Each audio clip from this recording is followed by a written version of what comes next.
Hello, இன்றைய மெனுவான புளி மிளகாய் மண்டி. இதை செய்வதற்கு ஒரு 50 கிராம் பச்சை மிளகாய் வாங்கி கழுவி லேசாக கீறி வைத்து கொண்டவும், ஒரு வாணலியில் நல்லெண்ணெய் 2-3 கரண்டி விட்டு கடுகு, வெந்தயம், ஜீரகம், மிளகு, கடலைப்பருப்பு, உளுந்தம்பருப்பு, கொஞ்சம் கைப்பிடி அளவு சின்ன வெங்காயம், கொஞ்சம் வெள்ளைப்பூடு பற்கள், கருவேப்பிலை, கொத்தமல்லி, இதோடு கொஞ்சம்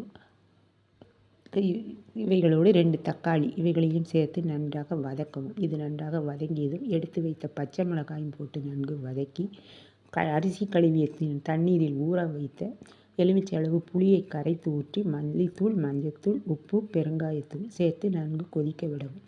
இது நன்றாக கொதித்து கெட்டியாகி இறுகியதும் இறக்கி வைத்து சிறிது தேங்காய் துருவல், கொஞ்சம் வெல்லம், கொஞ்சம் கொத்தமல்லி தழைகள் இவைகளை போட்டு இறக்கி வைத்து பரிமாறவும்.